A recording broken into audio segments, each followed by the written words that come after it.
Priya Parker. Welcome. Thank you for having me. Priya Parker is a master facilitator and the founder of Thrive Labs, at which she helps activists, elected officials, corporate executives, educators, and philanthropists create transformative gatherings. Trained in the field of conflict resolution, Ms. Parker has worked on race relations on American college campuses and on peace processes in the Arab world, Southern Africa, and India. She studied organizational design at MIT, public policy at the Harvard Kennedy School, and political and social thought at the University of Virginia. She's the author of The Art of Gathering, How We Meet, and Why It Matters. So welcome again. I'm so glad you're here. It's an honor. It's great to be here. I'm so excited to speak with you all. Well, I wanted to start things off with a question about what prompted you to write this book. It's so unique. I began to think that there might be a need for this book after attending, gathering after gathering after gathering and finding really interesting people in the room, whether it be a conference or a dinner party or a wedding, and having kind of all of the right things at the gathering, right? So if it's a wedding, all of the symbolic archetypes that we expect to be there, are there, but often leaving feeling slightly empty, or having not connected with people, or frankly, kind of bored. And I am a conflict resolution facilitator by training. So my craft is group dynamics and the life of the group. And I realized that a lot of the wisdom that we have about gatherings, for better or for worse, I would argue for worse, has been outsourced to the people who have an expertise about the things of gathering. So chefs and kind of thinking about food, or florists and thinking about flowers, or even digital presentations, thinking make your conference better, learn the perfect slide deck. And I kept on thinking, we've forgotten the people at the middle of these gatherings. What do you actually do to create a transformative gathering where people are moved by it because of what happens there and how they interact with each other? And so I set out to write that book. Mm-hmm. Well, what are some tips you could offer on the craft of finding out the purpose of the gathering, either the purpose for the participants particularly? Sorry, I went out a little bit. Can you just repeat the question? Well, you do talk, you just mentioned it, but you talk about thinking about what is the purpose of your gathering, and putting the participants back, squarely in the picture. Because I know with booksellers, you can get very bogged down in details about the venue and staffing and how many books will I have on hand, but thinking about what is the purpose of the gathering for the people who are coming to it.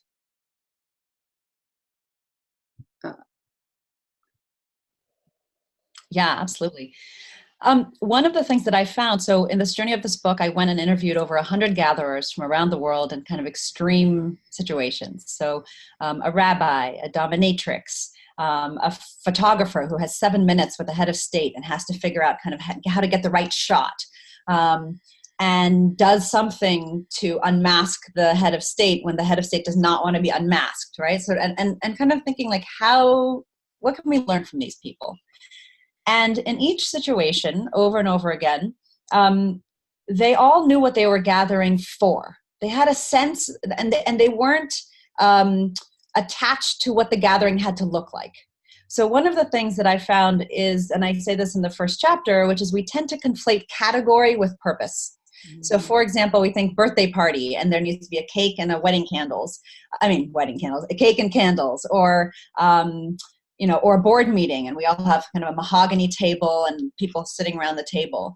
And part of the problem with that is that when we use language to describe an event, we have an association of what the form should be. So an author's event, we tend to think, okay, maybe author at the front reading something, maybe an interlocutor and rows.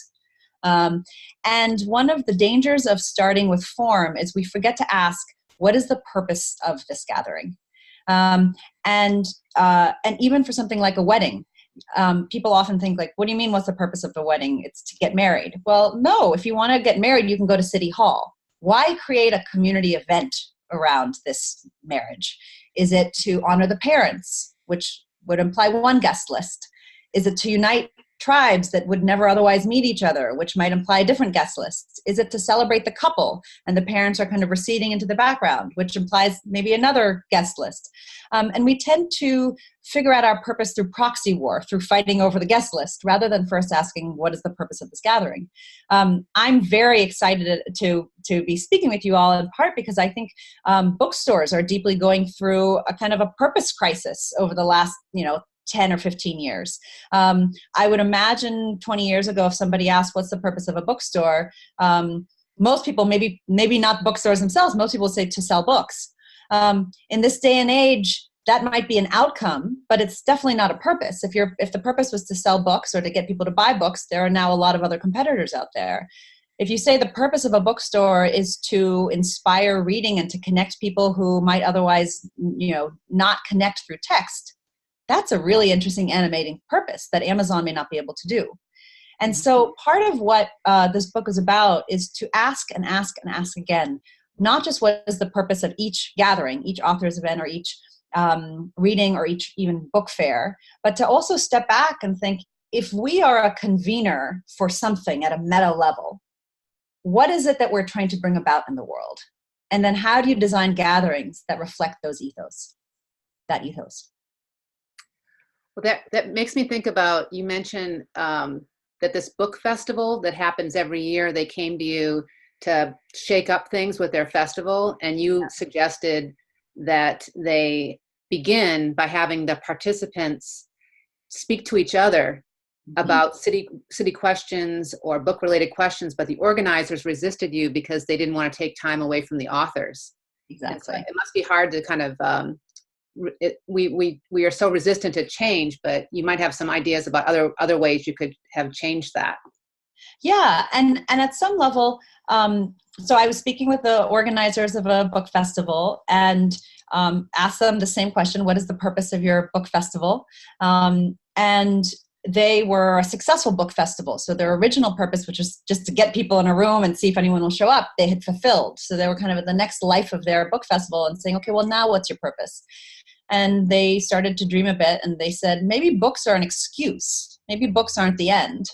And people kind of started getting, more animated, because each person at some level, if they really thought about why they were so attracted to books, it wasn't the book itself. It was the transportation into another world, or it was finding somebody who was like you, even if no one in your town was like you. It was kind of all the things that books give us. And so we started saying, somebody on the in the meeting said, what if our purpose was to unite a city that is underneath the surface quite fractured? And I said, that's interesting.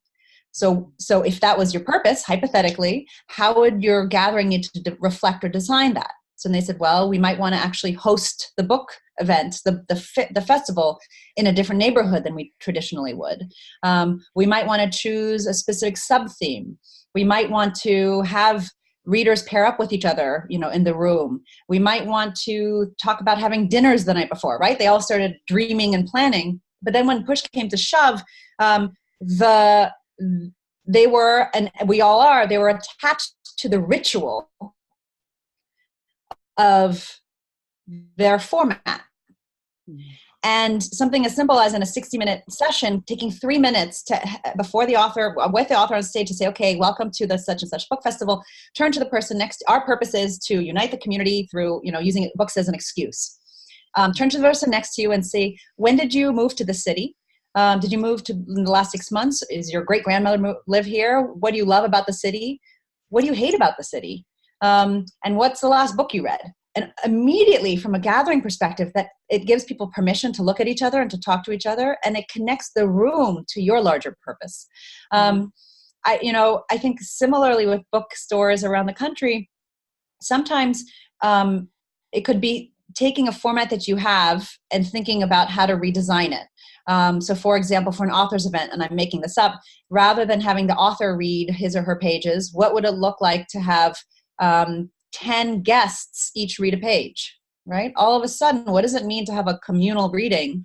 And would you want that? A different example might be, how do you create events or gatherings that bring people into your bookstore to stop their bad habits? So for example, if you created a let's read alone together night, most people are aspirationally want to read more than they do, but they don't because of these little things, right? We pick up our phone, we're always constantly fractured. What if you created a night where you invited people to come? They can choose any book in your bookshop, or they bring their own. You collect their phones at the door. They sit down for an hour. There's a buzzer, not an electronic one, cooking one or a baker.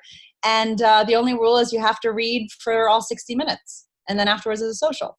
That's interesting. That's adding value. That would bring people, you'd be surprised who would show up, because we all want to read and guiltily we don't.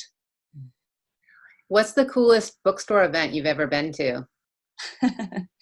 Well, I mean, this is kind of self-serving, but my own. And in part because when the book launched May 15th, and I thought, okay, there's a lot of pressure here. How do I create a gathering that embodies the principles of a book, at the Strand or at Politics and Prose? And to their credit, in both contexts, we put the chairs in concentric circles, so rather than rows. And I had an hour. In both places, I had an interlocutor. And in Washington was Sally Quinn, who's kind of this, in the Washington, context, a sort of like hostess of a previous generation, who always puts people at the center. And I, for 30 minutes, created this kind of gathering. I didn't read from the book. I asked the audience, maybe 200 people there, to stand up if certain prompts were true from them. And they went from decreasing risk to increasing risk. So the first was, if you've been to Politics and Prose, if this is your first time to Politics and Prose, maybe 10 people stood up, everyone clapped. If this is your 10th time, like 70 people stood up. If this is your 20th time, stay standing. If this is your 80th time, there was like 20 people in the room. So in that moment, all of a sudden, the new people were like, oh my gosh, this is an institution. Right? And it happens in like 30 seconds. And then each question would get more and more risky, to the point where I asked, if you voted for Hillary Clinton, stand. If you voted for Donald Trump, stand. And to everybody's surprise, there were people who stood, right? And a liberal bastion of this. And all of a sudden that changes the dynamics and says, oh my gosh, like we are all here, right? The country is here. It's in this room. And then the second half, Sally and I were in conversation and kind of, talked about the book and debriefed what happened. But I gave them an experience that fit my purpose, right? Which is, how do you create an embodied gathering that's risky, that connects people to each other? And to both of the bookstore's credit, they didn't know what it was going to be, but they went with it. And I think that not every book event has to be like that, but I think every book event has the opportunity to embody the principles of the book. Mm-hmm. Well, along those lines, you share in the book where you made yourself vulnerable in a toast, and that became what was called the 15 toast dinner, and how that turned into something powerful. And it was yet again like taking a risk, and how that made what was potentially not going to be meaningful very meaningful. And I wondered if you could share about that, and maybe there'd be possibilities that bookstores could work that into an event at their store. Absolutely. 15 Toasts came out of my own experience of being on a council at the World Economic Forum. And I would go to this kind of larger meeting, and, maybe 800 people in the room, all of them very interesting people, some of them kind of heroes of mine that I've known of for, many years. And you walk in, and all of a sudden, because of this kind of the structure of the setup, there was very little way to meaningfully connect with people. And we all had our kind of best foot forward, but kind of in the worst possible way, and trying to sell ourselves or kind of show how, smart or great we were. And I left feeling not great. And a friend of mine decided, could we hack the World Economic Forum? Could we hack the gathering and create a subversive gathering that might infuse this cultural way of gathering in a different way? So we hosted a dinner the night before, and invited 15 people from different councils to come together and for dinner. And we just said the theme will be a good life. And it wasn't the good life, but what is a good life? And right before the dinner, I started getting very nervous. And I thought, well, how are we going to have 15 people kind of randomly talk about a good life? Like, how does this work? And so I kind of followed took my own medicine and said, well, good gatherings have structure that reflects the purpose. And so we said, well, in a group of 15, the most interesting thing to be able to kind of get people to talk about are their stories and experiences, that particularly those that other people haven't heard. So at the beginning of the night, and then we thought, how can we do this though in a way that like gets people to give a toast and moves the night along? And so we created a few rules, and at the beginning of the night, we ding our glass, stood up and just said, welcome. At some point tonight, we invite you to give a toast to a good life, and in the form of a story or an experience of a room that you've been in that's to you means a good life. Ideally, it's not a room anyone else would have known of, that you were part of. And the only other rule is the last person has to sing their toast. That certainly got things moving. And within the sort of the third toast, what was interesting was it was very difficult to talk about a good life without talking about what is a good death. And as soon as that topic was kind of brought in and different people's toasts kind of touched on it, it brought this kind of realness into this room, and sort of a deep sense of beauty in the conversation. Some people, and they didn't know each other ahead of time. One woman shared a story about how every morning she said, I've never said this aloud before, she does a death ritual. A death meditation. And she, closes her eyes and she imagines almost like, it's a wonderful lifestyle. You're kind of like looking and visiting all the people that she knows, and then opens, wiggles her toes, comes back in, and she says it's a way for her to remind herself that life is precious.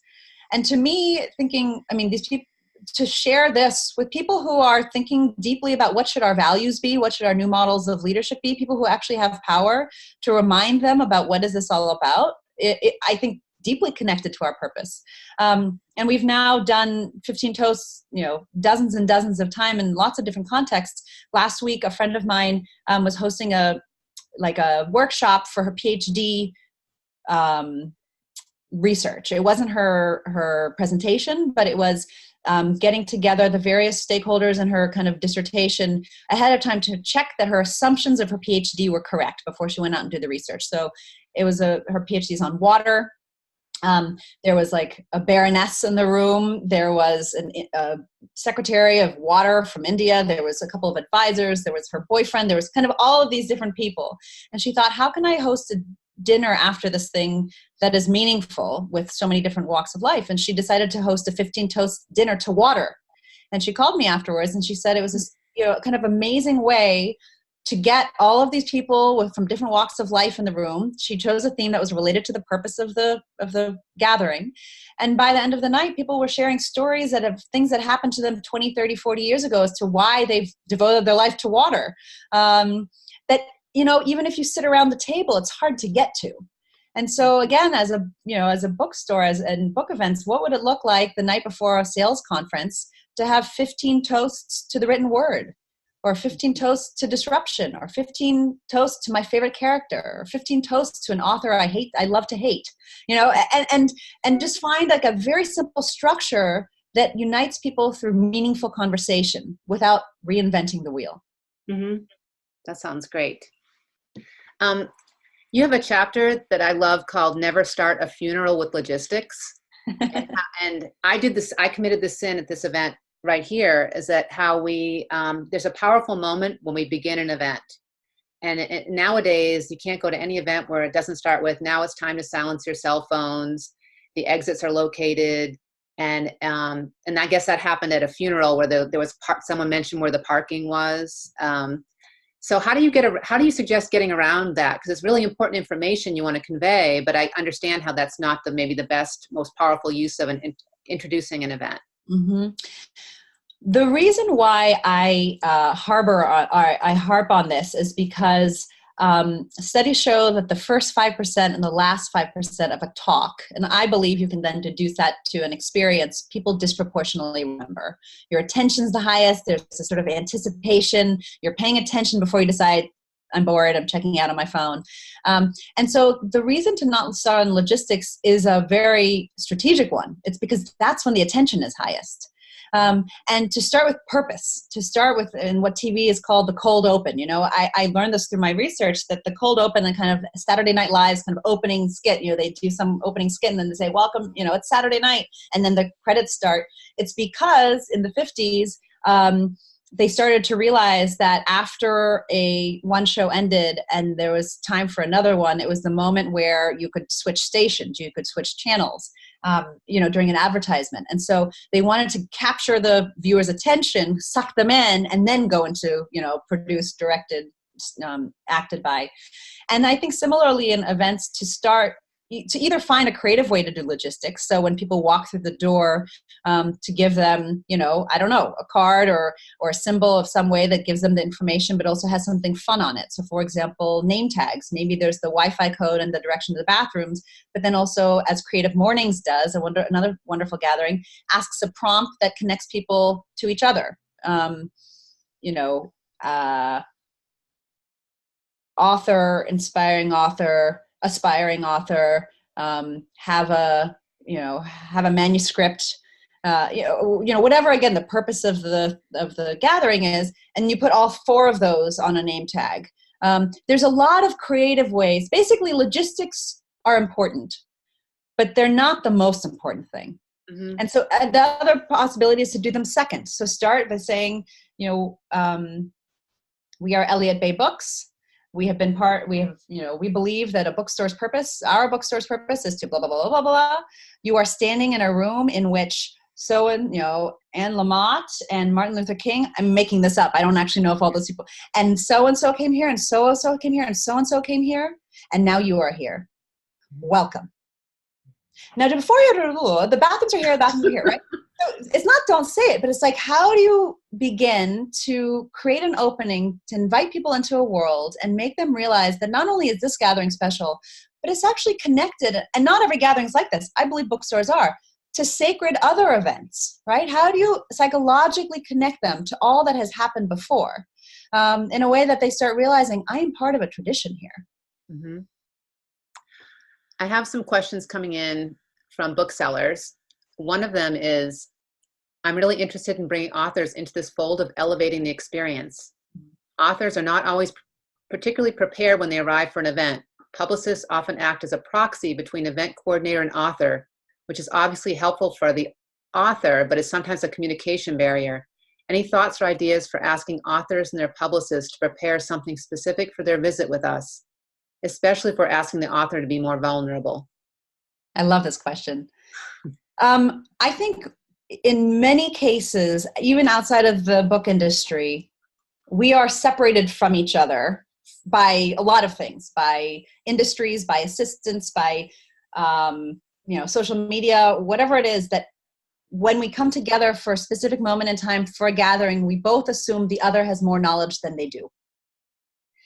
And part of what ends up happening is, because we assume the other has more knowledge about either what they want or what they're going to do, we end up under priming and preparing each other.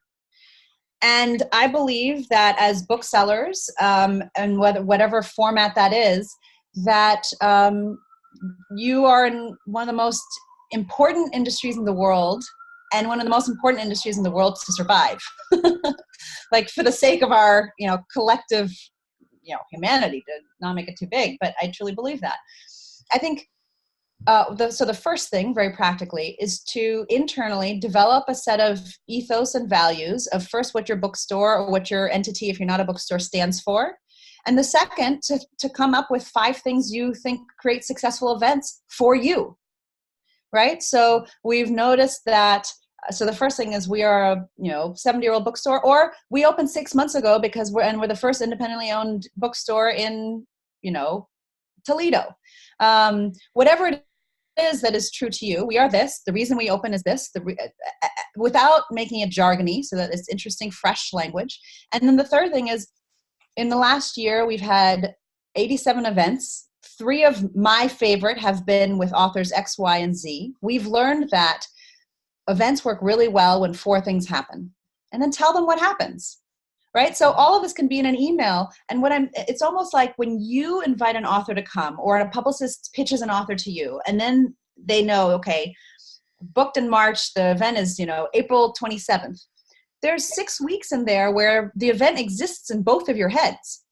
Mm-hmm. And that's a long time to develop a relationship. And by the way, the relationship can be 2 emails, but you are the hosts, and to kind of control the passageway so that they understand what it means to be part of your specific, unique gathering.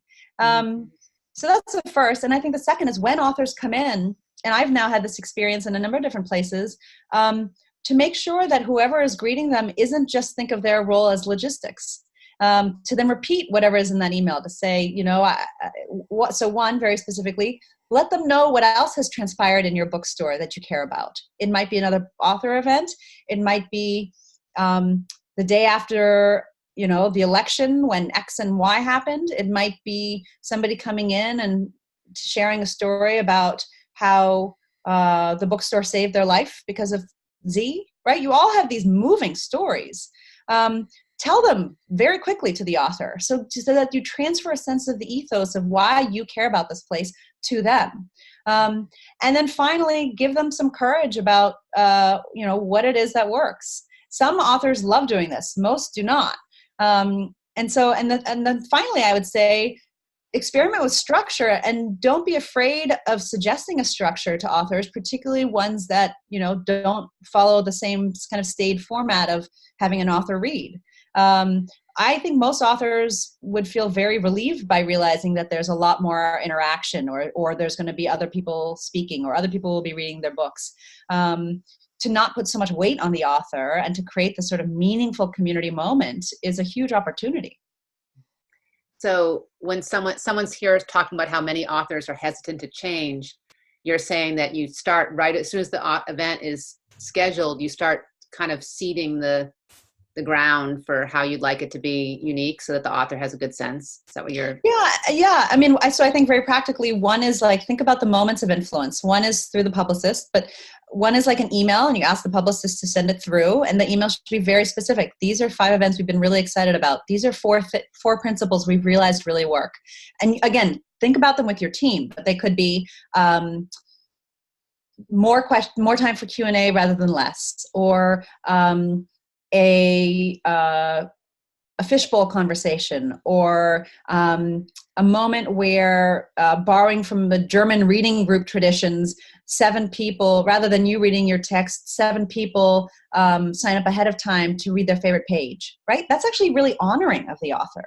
And then in the moment to also kind of usher them into your world. There are going to be some authors, sure, that like have a way they're going to do it. And then you decide if you want to have that author, like have them do it the way they want to do it. But most authors don't have a particular way they want to do it. They're just doing what they think they should be doing. What is the German tradition you're talking about? I learned it from a German friend of mine, and apparently in German theater groups, there was a tradition where they would take a play or sometimes a book and meet at like 3:00 on a Saturday or 9 a.m. on a Saturday, and have 8 people or 12 people come together, and they read together one book aloud until they're done with it. 8 hours of reading or 15 hours of reading, and you come and go and, get some, as the day moves from tea to wine to, whatever else happens. But this kind of a collective 15-hour experience when you collectively as a community read through a play together. I was invited to one when I was living in Boston like 10 years ago by a German friend, and they read Disgraced. And I wasn't able to go, but I emailed, during my research, I remembered I emailed him about it. And he said, it's this beautiful, radical form of presence. And another way, particularly in this age, to actually read a book. Mm-hmm. I love the idea that you suggested also of having 7 people, maybe raffle winners, who get to each read a page of this big, very famous author when they come to town, that they could be part of the event too. That's totally. And I think part of this is thinking about how can you want to honor and awe your authors, and you want to honor and awe your audience members. And for most authors to hear that 6 people are deeply excited about one page of their book, or to hear, their favorite paragraph, that's really interesting information, right? It's actually very beautiful for most authors to think, wow, this is somebody else's interpretation of something that I spent, forever crafting. Another question is, what type of bookseller event would be your ideal gathering as an author and as a reader? One of the things I love about Riverhead as a publisher is they have this kind of ethos where every author's event is organic. And so the short answer is, I think my ideal event is organic to the content and context of the book. I'll give an example. There was a author's event for a book that where the content of the book was about secrets a couple keeps from each other. And it was a book launch for this book, and the host ahead of time for the launch of that book sent an invitation to kind of, all of the people they wanted there. And in the invitation, there was included a postcard with a stamp on it and said, "What is one secret that you've kept from your partner?" And then there's an address to the host, so they knew this is going there. And then when everybody walked in, there were 40 postcards with real answers posted around the walls, right? That's fascinating. All of a sudden, right, it increases the risk, it increases the authenticity, it connects the purpose of the book to the gathering. It says, this is not just this author, these are not just these characters, this is what the most sacred of books are, this is us. Do you have any other examples like that? That was such a great one. Let me think of a couple of others.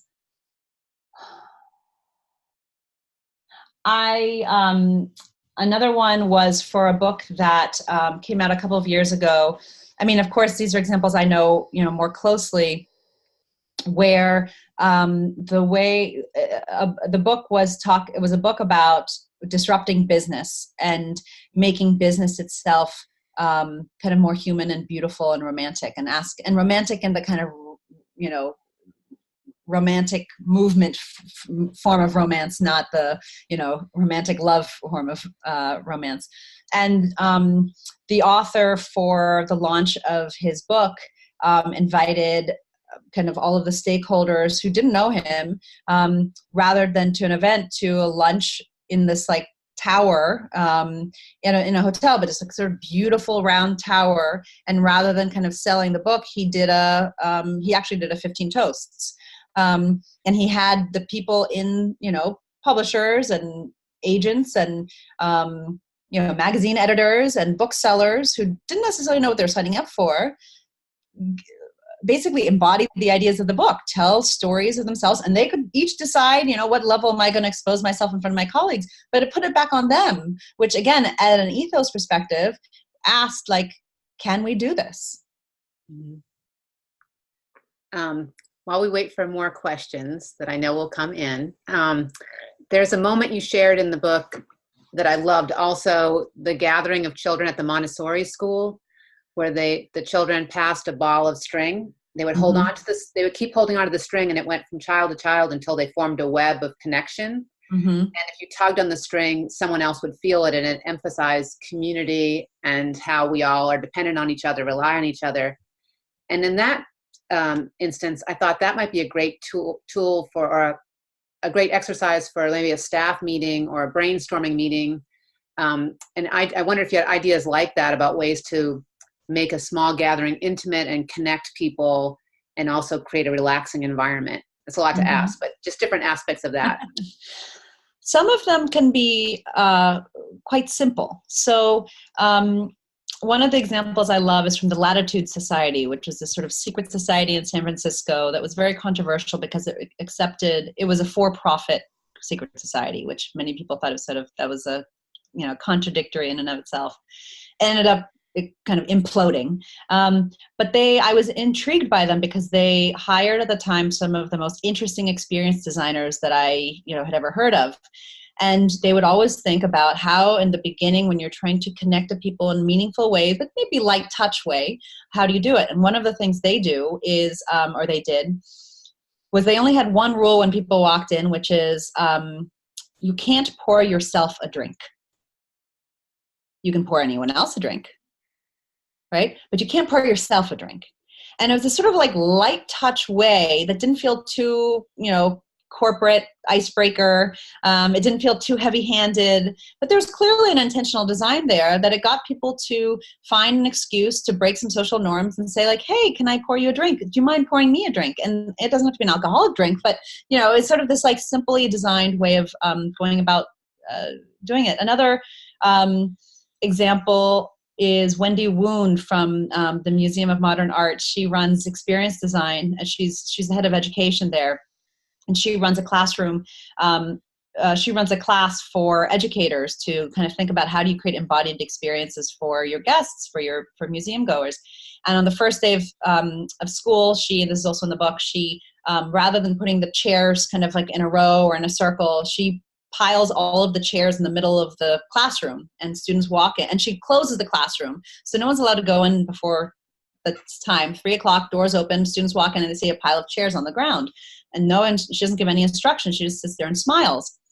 And again, immediately she creates an embodied exercise of people trying to figure out, is this an art installation? Are we supposed to take these chairs?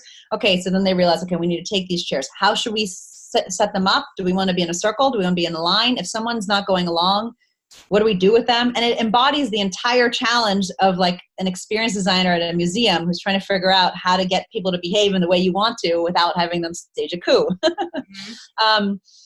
And I think the third thing I'll say is very simply, don't start with logistics and don't rush to the agenda. Find a way for 3 minutes to connect people in a meaningful way. And that could simply be by having them each start by saying, either like, what's a book that you've recently read that moved you? Or, as a child, it's something related to the purpose. But studies show that when you connect people early on in a gathering, they're much more likely to speak, later on in the gathering. And so whatever you do in the first 5% of it, and it doesn't have to be a huge kind of clunky exercise, just find ways for people to meaningfully speak for 30 seconds or less at the beginning of the hour. That's not just their name and their role. I have more questions from booksellers. One woman says, we're ready to customize every single author event. How do we keep from burning ourselves out emotionally and financially? We have some ideas, but would love a pep talk. I love this question. So first of all, organic, once you start thinking like this, I would say one thing is it's energizing.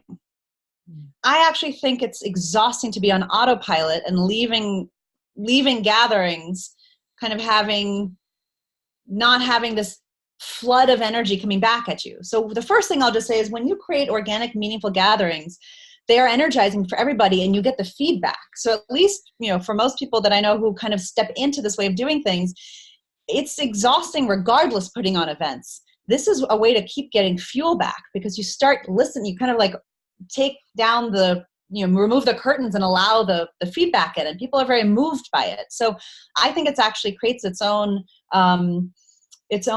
virtuous cycle. I think the second thing is, I deeply, deeply, deeply believe that you do not need to host a meaningful gathering and have it be expensive. One of the reasons I wrote this book is because I think the way we think about hosting is extremely elitist.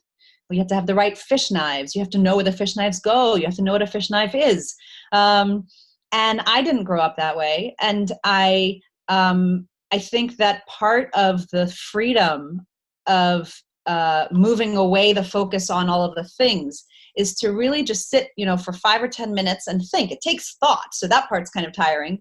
To dream up a simple human hack that changes the dynamics of things. And then the second thing I'll say is the more you do this, the more you will have a few formats, and you can totally repeat the formats, right? So I gave the example of sending a postcard and asking people to write in what's the secret you're keeping from your partner. You can use that format and ask a totally different question, right? So like there's the priming postcard trick, and then that's one category. There's another example could be, one gathering to perhaps look at that I've recently become more a part of is called Creative Mornings. They're a monthly morning gathering in like 70 cities around the world. You probably have one in your city. They meet one Friday a month on a Friday morning for 90 minutes in the morning, 8:30 to 10. They have a speaker, and they're constantly innovating about how to make this a meaningful gathering. But over time, they also kind of have a structure. One of their structures is name tags, but what they change on the name tag varies from gathering to gathering. So sometimes they say red sticker if you're hiring, green sticker if you're looking for work. They're a creative community that's trying to create an ecosystem in the city for creative communities. And so in their context, that's not a tacky question. That's a deeply helpful question. They have an ethos. They have a creed that they read at the beginning of every talk that sometimes the person on stage reads, that sometimes the community reads. They always have some kind of creative thing that happens before the speaker, but sometimes it's a musician, sometimes it's a dancer. So you can take inspiration from other great gatherings and realize that over the course of an hour, you may have 7 things you do every time, but then you kind of like change what the 7th, what step 2 or step 3 is. And the biggest thing I'd say is think about 2 things. How you want to build your relationship between you and your community, and particularly your readers, but perhaps also your authors. And then how do you connect that community to each other? So for example, if you've had 40 authors come through your bookstore over the last 2 years, is there a way that psychologically you connect them to one another? And it could be as simple as saying, the last person who sat in this chair was so-and-so.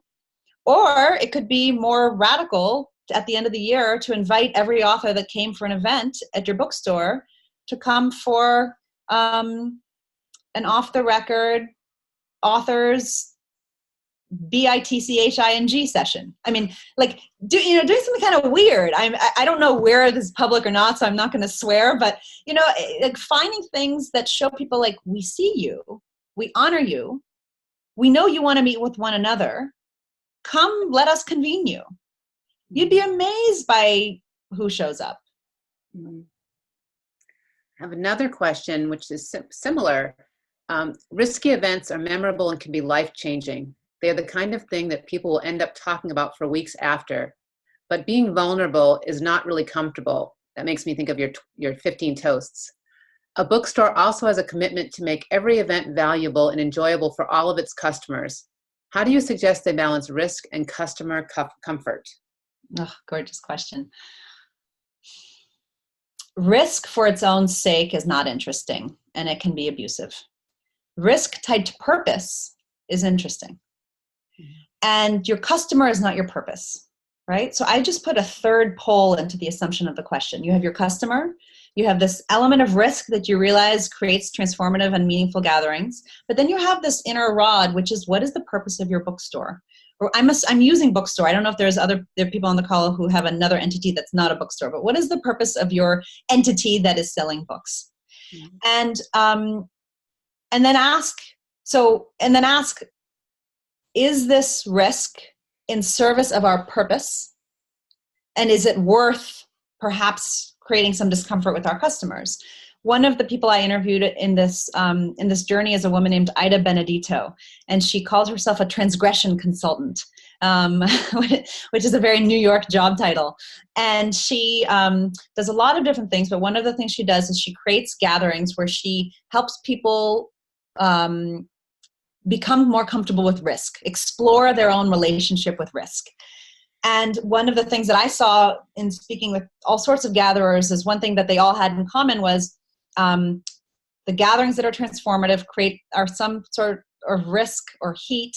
It can be psychological, it can be emotional, it can be physical. So like Tough Mudders create these weekend-long experiences where you run through you swim through like electric currents and ice buckets and kind of all of the stuff that people seem to love and, have tattoos inscribed on themselves afterwards because they're kind of so memorable. But basically that the question is right, that risk creates transformation. Mm-hmm. And I asked Ida, I said, so how do you, we may not do all of the things you do. She creates these things every year. She hosts something with her business partner called the Timothy Convention, which is a fake conference at the Waldorf Astoria. 100 people show up in full black tie, men and women, and they're given an hour to go through a bunch of prompts that increase with risk. So things like, there's a wedding on the 3rd floor, crash it and give a toast to the bride. Or figure out a way to put a robe on with the insignia of the hotel and take a selfie. Or like things that aren't illegal, but you have to kind of do some weird stuff to get it done, right? And so I said, Ida, what can we learn from you? We're not going to host the Timothy Convention, but what can we take into our lives? And she said, before I create any of these gatherings, I always ask 4 questions. And this gets to your question about purpose and risk and the customer. First, what is this group avoiding? The second, what is the gift in facing this avoidance? The third, what is the risk in facing this avoidance? And the fourth, is the gift worth the risk? And what I would say to you is, in your context of what is this group avoiding may not be as pertinent, but I think the question, is the gift worth the risk, is one that can guide you as you figure out what it is you're wanting to design. Mm-hmm. That's really great. While we're waiting for potentially a couple more questions from booksellers, Daniel Pink wrote a book that came out this year, and he talked about timing. And one of the things he talked about was how things end, because we've already talked about beginnings and how important it is to make the use of the beginning time. I wondered if you had some ideas about ending events and what a good ending would be. Most events don't end, they stop. And what I mean by that is it kind of hits the, close to the hour of whatever time is supposed to stop, 4 p.m. or midnight or whatever it is. And then people kind of scurry out, or you end on logistics, or you say, okay, time's up, we're done.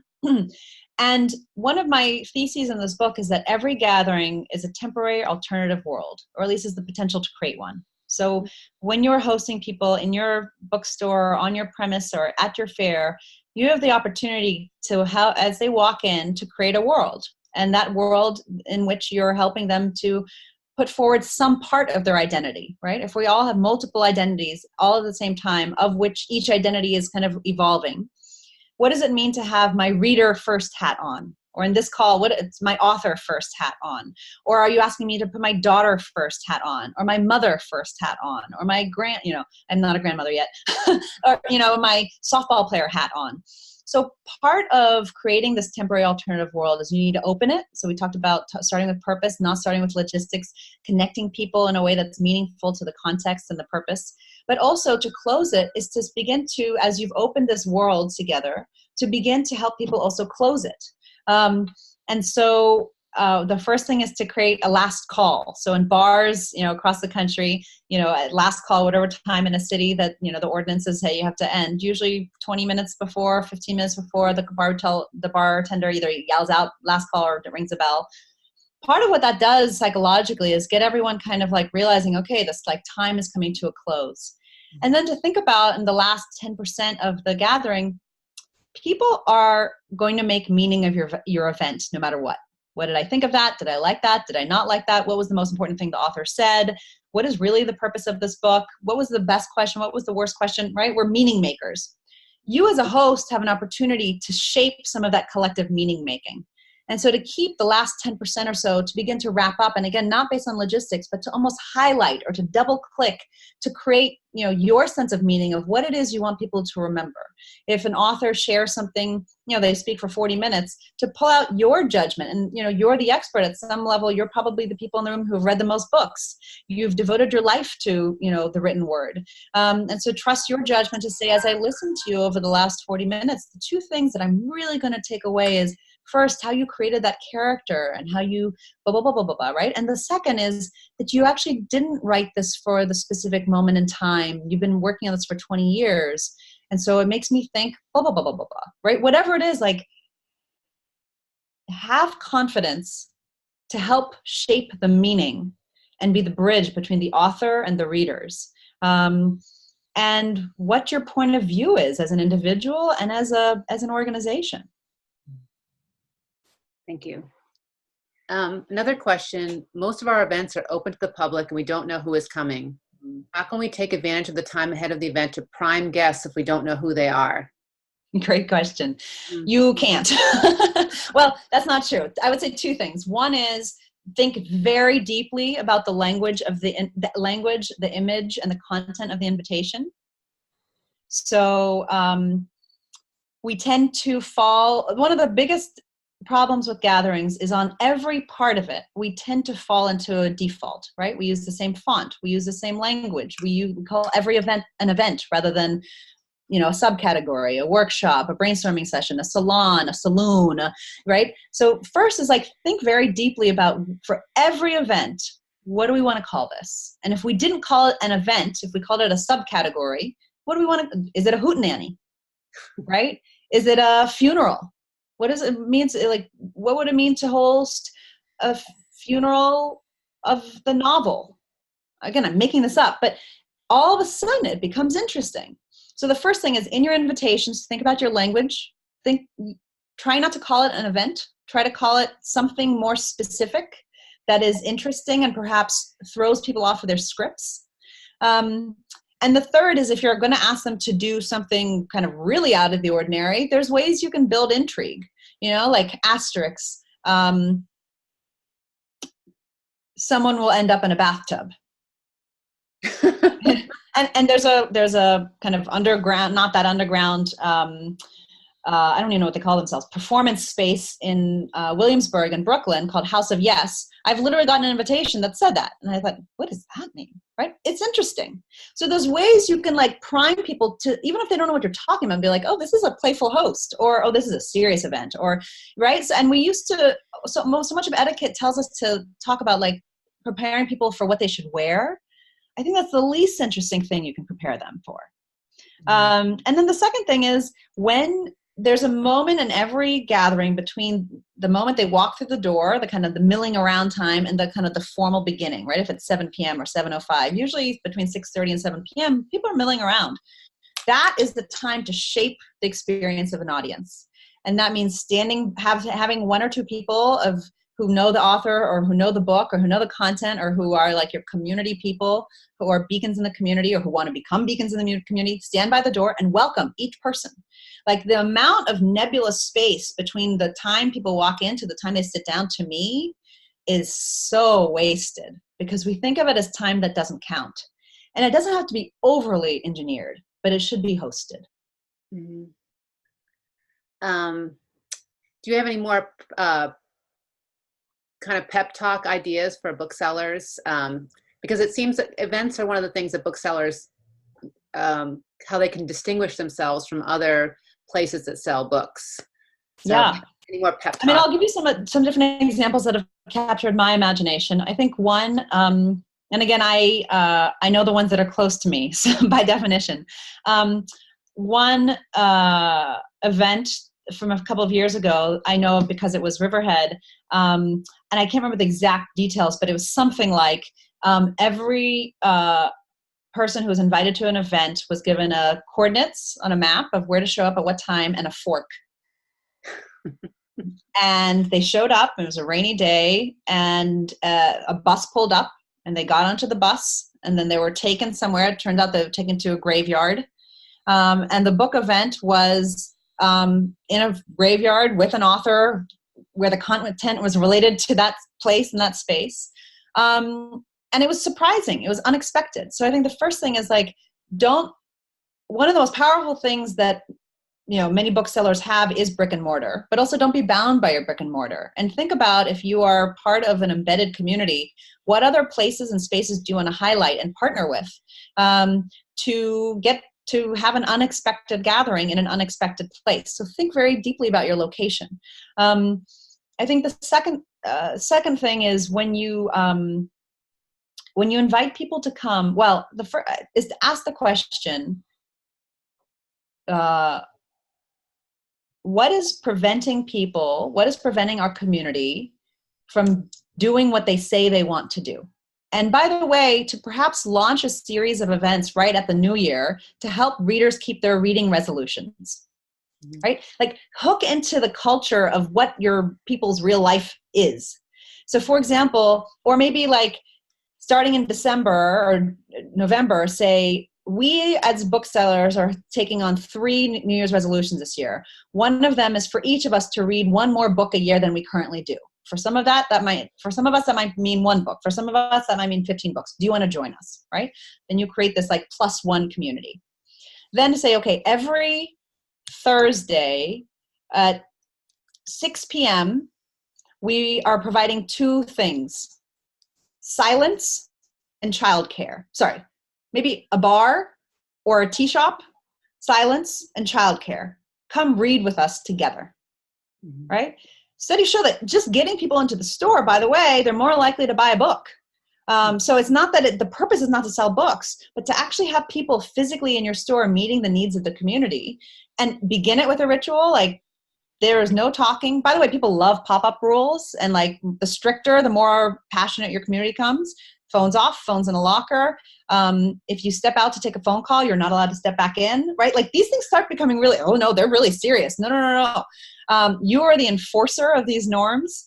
And then it's in the 60 minutes, like the timer sets off, and maybe you create a ritual, like turn to the person next to you and share one thought of from the last 10 to 40 pages you read, depending on the speed of which you read, and then come together. And I'm making this up, like 5 toasts to the author that you just read, right? Try one thing and repeat it 6 times and connect it to a New Year's resolution, and experiment. If 3 people show up, it's okay.